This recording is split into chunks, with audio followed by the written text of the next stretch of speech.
your nation, your province, your southern Alberta. From the heart of Lethbridge, it's Bridge City News Weekend Edition. Hello, I'm Naveen Day. Thanks for joining us for a look at what made headlines this past week. Lethbridge police have charged 3 people with kidnapping and assault after a 39-year-old man was unlawfully confined in a residence in a dispute between known parties over money. Police responded to a report on an assault on April the 21st that took place at a Southside home. The victim suffered a serious head injury and also had his truck stolen in the process. He was then taken to a Westside home and held for several hours before he was able to escape. The accused, Crystalline Nicole Healy, Scott Cameron Slateholm, and Stephen Bruce Izell are all charged with kidnapping, unlawful confinement, robbery, and assault with a weapon. Healy is additionally charged with extortion. The stolen vehicle, a maroon 1993 GMC Sierra with Alberta plate CVW 8105, remains outstanding, and police are asking for public assistance in locating it. You can call police at 403-328-4444 if you've seen the truck. A Lethbridge area farmer was arrested recently, allegedly over a dispute over egg production. His daughter, Lindsay Van Essen, posted on Facebook stating, quote, "He was arrested because Alberta egg farmers don't like the fact that he can sell inspected eggs to people without paying millions into their quota system." BCN contacted the Manager of Public Affairs with Egg Farmers of Alberta, or EFA, David Webb, who shares more details on the situation for us, saying that Mr. Van Essen was not arrested directly for egg production. Was arrested by the RCMP because he'd been found in civil contempt of court for refusing to comply with multiple court orders and to appear in court as ordered. Basically, anytime an unregulated farmer is brought to our attention that they're not following the rules, the first thing we do is just reach out to let them know what the law says here in Alberta. And in most cases, people just aren't aware of it. And so, whether that means, reducing the number of hens that they raise, changing the way that they sell their eggs, people are happy to do that. Despite involvement from us, from the Alberta agriculture, he just stated that he didn't care what the law was, he didn't care what the rules were, and he even, as far as I'm aware, built a barn that would hold upwards of, I've heard 3,000 to 5,000 birds. So that's at least an order of 10 magnitude more than what the law says. In order to produce eggs commercially, you must own quota. For the egg industry, 1 unit of quota equals 1 laying hen. Our provincial allotment of quota is currently divided by more than 170 farms. Here in Alberta, you're actually allowed to raise up to 300 egg-laying hens without requiring quota. Also, for those people, they're allowed to sell their eggs as well. So an ungraded egg, for example, cannot be sold commercially. You can't sell an ungraded product to a restaurant or to a grocery store. It has to be to an individual for their own personal use. Now, BCN also reached out to Lindsay Van Essen, but we were unable to receive a reply at the time of this broadcast. Turning our eyes over to the recent federal election, one of the many ridings to remain blue is right here in Lethbridge, with long-standing MP Rachel Thomas securing her 4th term in Ottawa. Her victory was celebrated with a crowd of supporters at the Paradise Canyon Golf Resort on Monday. BCN's Landon Hickok has more on that story. In her speech to supporters on Monday night, shortly after learning the results, Rachel Thomas told her supporters to not shrink back following early calls of a federal Liberal election win. Thomas was re-elected as Member of Parliament with nearly 61% of the 66,000 votes from the Lethbridge riding, with over 40,000 voters expressing their support. I've done my best to make myself available to the constituents of Lethbridge, and I think this election shows that people are overall very pleased with the representation that I offer. I'll continue to offer that strength. I'll continue to make sure that I'm an effective voice for them in our nation's capital, Ottawa. I try to be as transparent as possible so that folks can hold me accountable, and I hear from constituents that they appreciate that. Despite large gains across the country, the federal Conservatives once again find themselves as the official opposition. But Thomas says they are confident that they will continue to do their job effectively. Blaine Higgin, the mayor of Lethbridge, congratulated Thomas on the win, saying that he and council are eager to continue working with her to ensure Lethbridge's priorities are met. She was first elected to Ottawa, representing Lethbridge since 2015. You know, to have the opportunity to represent Lethbridge for a fourth term is ultimately just such an honor and a joy. I really look forward to it. For Bridge City News, I'm Landon Hickok. After the break, we continue our post-election coverage. Don't go away.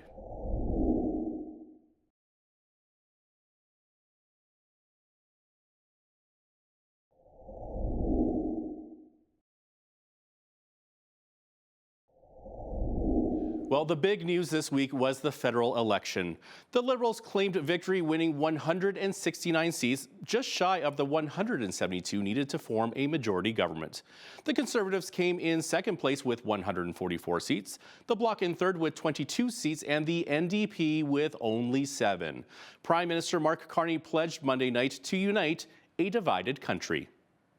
As we come here after this most consequential election, let's put an end to the division and anger of the past.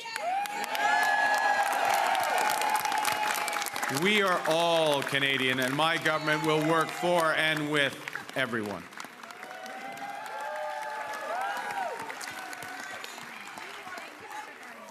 I began with humility, but Canadians are ambitious. And now, more than ever, it is a time for ambition. It is a time to be bold, to meet this crisis with overwhelming positive force of a united Canada. Because we are going to build, baby, build.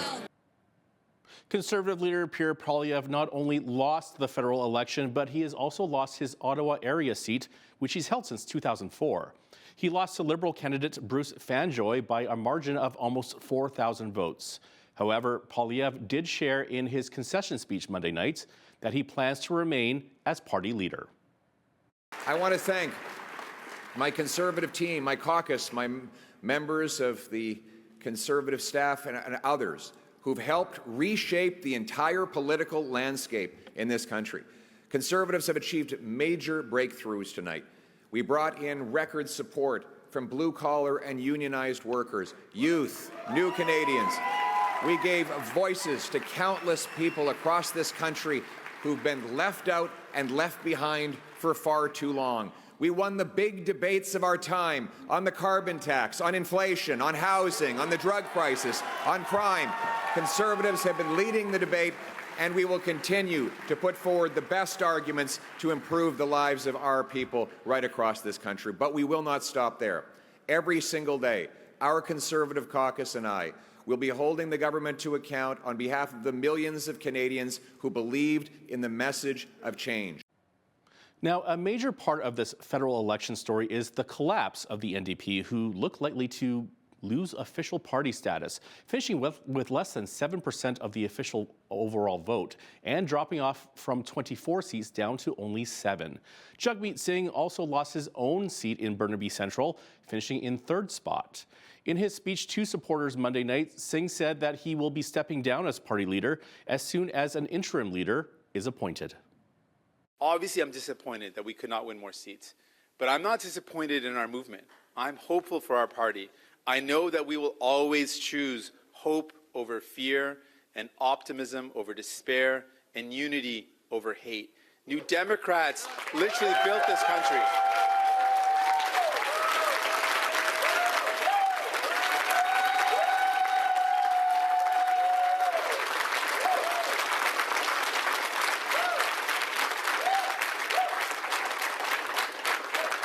New Democrats built this country. We have built the best of Canada, and we aren't going anywhere. Thank you so much. Love you all. You're amazing. Now, with the federal election over, people might be wondering what the next steps are. When does Parliament return, and will we see action from the government quickly on key plans? To talk about this and if he thinks the Prime Minister will make good on his promise for national unity is political reporter and Toronto Sun columnist Brian Lilley, who sat down with BCN's Paul Arthur.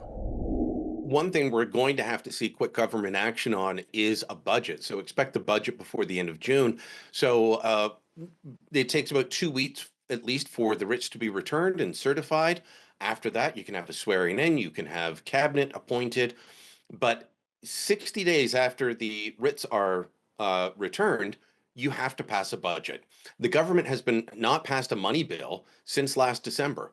They were scheduled to run out of money on March 31st, but because the election was called, the government runs on what's called special warrants. And I know some people got really angry during the election saying, look, all this spending's just been approved. The government's not even sitting. That's just standard, already approved spending that's allowed to continue at the same rate.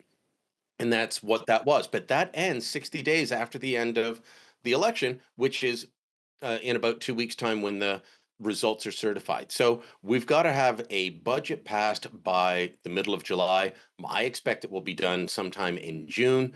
And Poilievre had said he would make the MPs sit over the summer in the House of Commons. We'll see if Carney does that, or does he prefer governing without supervision of members of Parliament? Yeah, that'll be very interesting to see. Okay.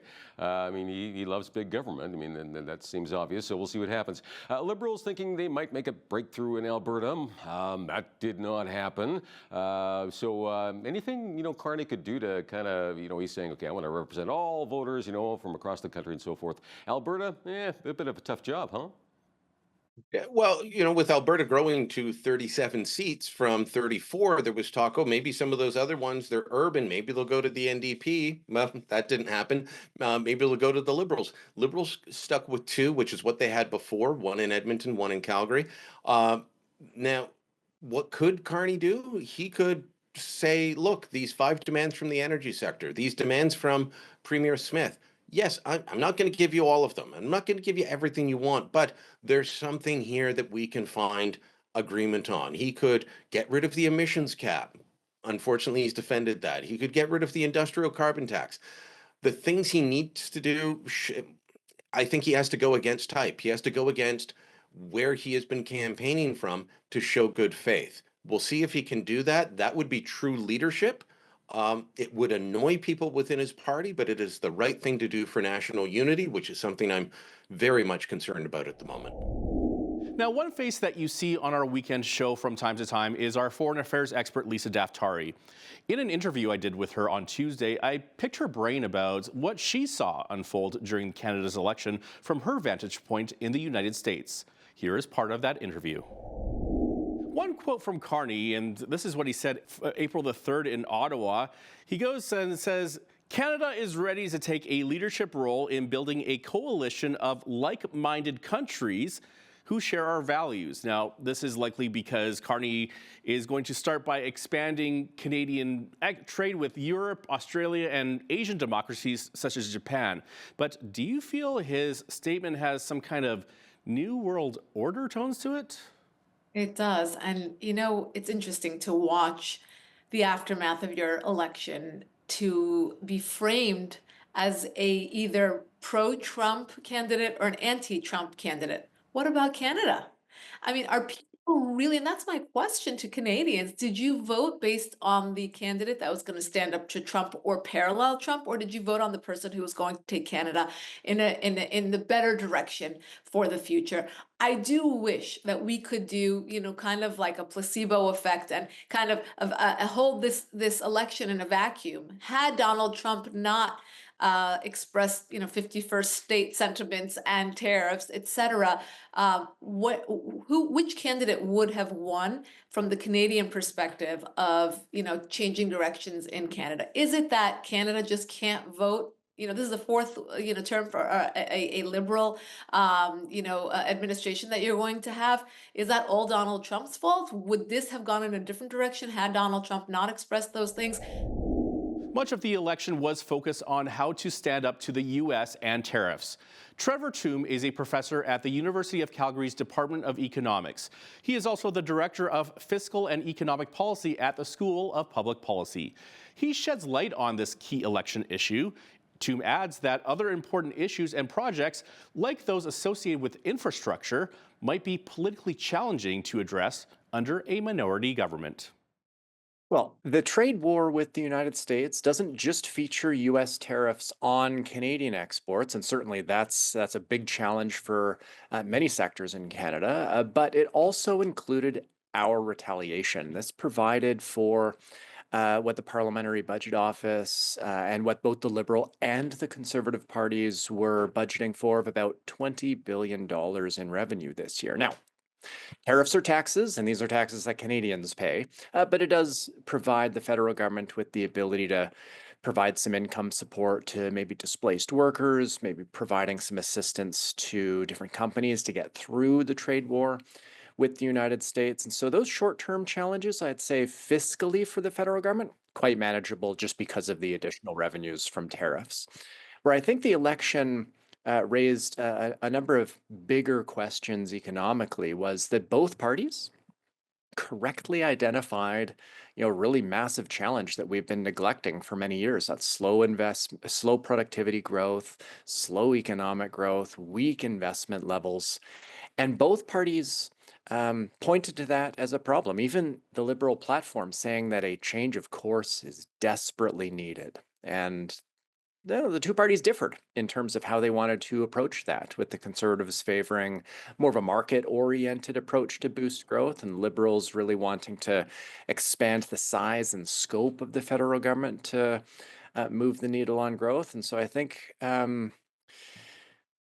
we'll see what happens next in terms of what the government has planned, because in a minority situation, they might be constrained in terms of what policies they actually feel like they can pursue, which is potentially problematic. And that's some of the more important policies like infrastructure across the country, rail, port, pipelines, and more, that might be politically challenging. And a minority government might not be able to execute in the same way that a majority government could have. Alberta is looking at a number of changes to its election rules. Bill 54, if passed, will ban electronic tabulators, require unofficial vote counts to be completed within 12 hours of polls closing, and eliminate the practice of vouching for someone at a polling station. Justice Minister Mickey Amery says the changes are to strengthen public trust in the integrity of Alberta's elections. But the bill also changes the rules around referendums, raising speculation around Alberta holding a referendum on separation. Instead of citizens having to collect 600,000 signatures in 90 days, they would need to collect about 177,000 signatures in 120 days. And many Albertans and Western Canadians are expressing frustration and anger, feeling used and left out of the decision-making process in our federal election outcome. The rumblings of Alberta separation are most certainly on the rise. Joining Paul Arthur to discuss this is Jeff Rath. He is a constitutional lawyer and general counsel for the Alberta Prosperity Project. He says recent meetings with U.S. officials have been fruitful against Alberta becoming the 51st state, but instead Alberta becoming its own sovereign entity. And with Bill 54's proposed changes, Alberta could separate as early as this calendar year.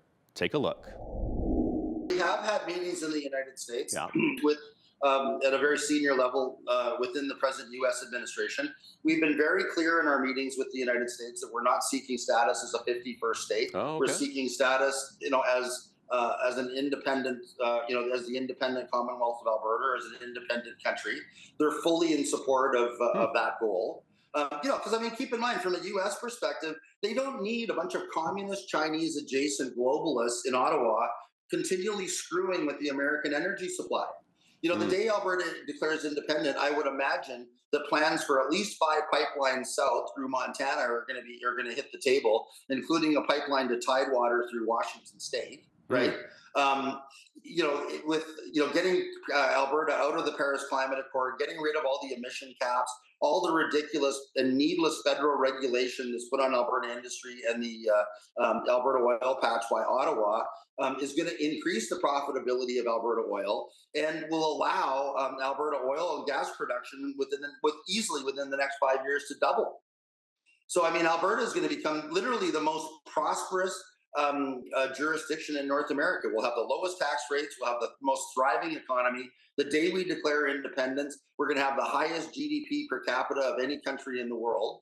Because of when you factor in the interest, $1.5 trillion that have been sucked out of Alberta through equalization to subsidize little crybabies in Quebec who are constantly threatening to leave. Canada owes Alberta $1.5 trillion, right? So I don't think we own any share of the Canadian national debt. As an example. Interesting, yeah. Although to be debt-free, that would be amazing. What a right, what could a nation do? 100%. And then the other thing to keep in mind too, and I know people worry about their pensions, but one of the things that we're discussing with the United States is the possibility of Alberta pension assets being converted at par into US dollars with the support of the United States. The other thing that pensioners need to keep in mind is that Canada only pays, we send $9 billion a year into CPP. We only get $3 billion a year back. Yeah. So, if you think of the $70 billion that we send to Ottawa every year to only get $33 billion a year back, right? Yep. Including pension funds, we can easily afford to self-fund, CPP and other, pension obligations in Alberta. Yeah, and I know there's a lot of naysayers, though, to what you're hoping to accomplish here. A lot of people saying, "Whoa, it's not going to be that easy," and maybe it isn't. But I guess how doable is it? Now, it got easier in the sense that just yesterday, the Premier Danielle Smith, introducing some legislation that would change the number of petition signatures you need, and also giving you more time to get those signatures, to bring this to a referendum here. So how, what are the actual numbers on that? Do you have that? Well, the one thing we don't need is more time.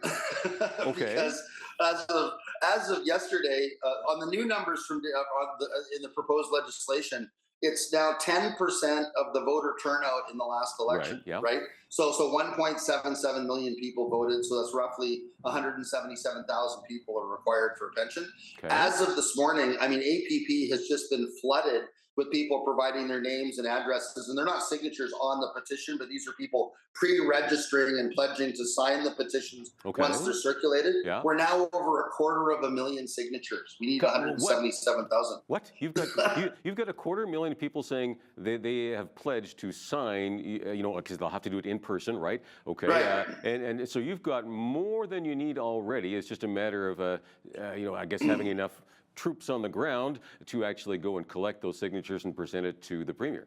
Well, if the stars all align like you're hoping they will, how long would it take to actually get to a place where Alberta is a sovereign nation? That's not going to happen overnight. How many years would that take, you think? It's going to happen this calendar year. Yeah, well, okay. I would bet against that, but okay, but you could. But if we're into 2026, it's going to be very early in 2026. Two Alberta Indigenous chiefs are accusing Premier Smith of, quote, attempting to manufacture a national unity crisis and are calling her to stop stoking the fires of separatism. In a letter, Chief Sheldon Sunshine of Sturgeon Lake Cree Nation and Mikisew Cree Nation Chief Billy Joe Tucaro say Smith is enabling a referendum on separation and what they call a, quote, fanatical cell of individuals at a time Canadians need to unite. The province's proposed amendments will also change several things about Alberta's elections, such as a ban on electronic vote tabulators. Alberta correspondent for the National Post, Tyler Dawson, explains. So this was, I believe it was an election promise that the UCP made back in 2023, and it came up. It's come up at least the last UCP convention, maybe the one before it as well. Just there's some concern, essentially, at the grassroots that electronic voting could be compromised in some fashion. So whatever it is, what it is, the votes are going to get counted. It'll be slower. As all of us journalists came off a very late night on Monday, perhaps we are less enthusiastic about hand counting than everybody else. I mean, that fundamentally would be the biggest change here, is that it would just be a much longer, slower election night counting these things. The other change, which is potentially more significant for the sort of population as a whole, is going to be changes to the corporate and union donations, which at present are banned in Alberta politics. They're also banned in federal elections as well. So if these changes come into effect, you'll basically have reasonably big money back in Alberta politics. You'll have corporations and unions able to donate to individual candidates, to constituency associations, to parties, things like that. So I mean, at the end of the day, that tends to be a matter of perspective, where one one sort of gauges spending versus free speech, but certainly could change the composition. And, even you think about the advertising spend that becomes possible. Residents of the Alberta mountain town of Canmore are divided over a new tax on vacant homes. The tax will apply to homeowners who leave their residences empty for more than half the year as part of the town's effort to reverse an affordability crisis. A court ruled this week that Canmore is within its rights to move forward with the tax next year, which will divide residences into subclasses so it can tax mostly vacant homes at higher rates. Some part-time owners argue the move unfairly punishes faithful property taxpayers, but others say the growing number of weekenders has hollowed out Canmore's community feel. The Alberta government will be pumping more money into programs that will help build Alberta's workforce. The government is investing $185 million to expand employment support for Albertans and help employers find, hire, and train workers. Seniors, Community and Social Services Minister Jason Nixon says some of the funds will go to on-the-job training in collaboration with employers, including more than $20 million in simulated work sites. Albertans can get paid, get hands-on experience and training from local employers from various industries. This setup helps learners practice tasks safely and prepares them for stable employment. These work sites are one example of how we can provide more than just direct supports. We also help Albertans by removing financial barriers, offering mental health supports, and providing essential work gear. Albertans are known to be hardworking, and I would say that is especially true for those who face barriers to employment. Many of these people have proven what it means to push through even when things are hard, to keep learning and to keep seeking great opportunities. These are qualities that every workplace needs, and I can't wait to see these budget dollars in action, helping more Albertans find and maintain meaningful employment and building the workforce that we need to support and grow Alberta's economy. Now, currently, there are 5 simulated work sites across the province in Calgary, Red Deer, Grand Prairie, Millet, and Fort Saskatchewan. Nixon says this funding will create even more locations. The rights of many law-abiding gun owners appear to be under attack by our Liberal government. Up next, we hear from the president of the Lethbridge Fish and Game Association and Sport Shooting Facility to hear his thoughts. And we couldn't help notice that today is Star Wars Day. So, may the 4th be with you.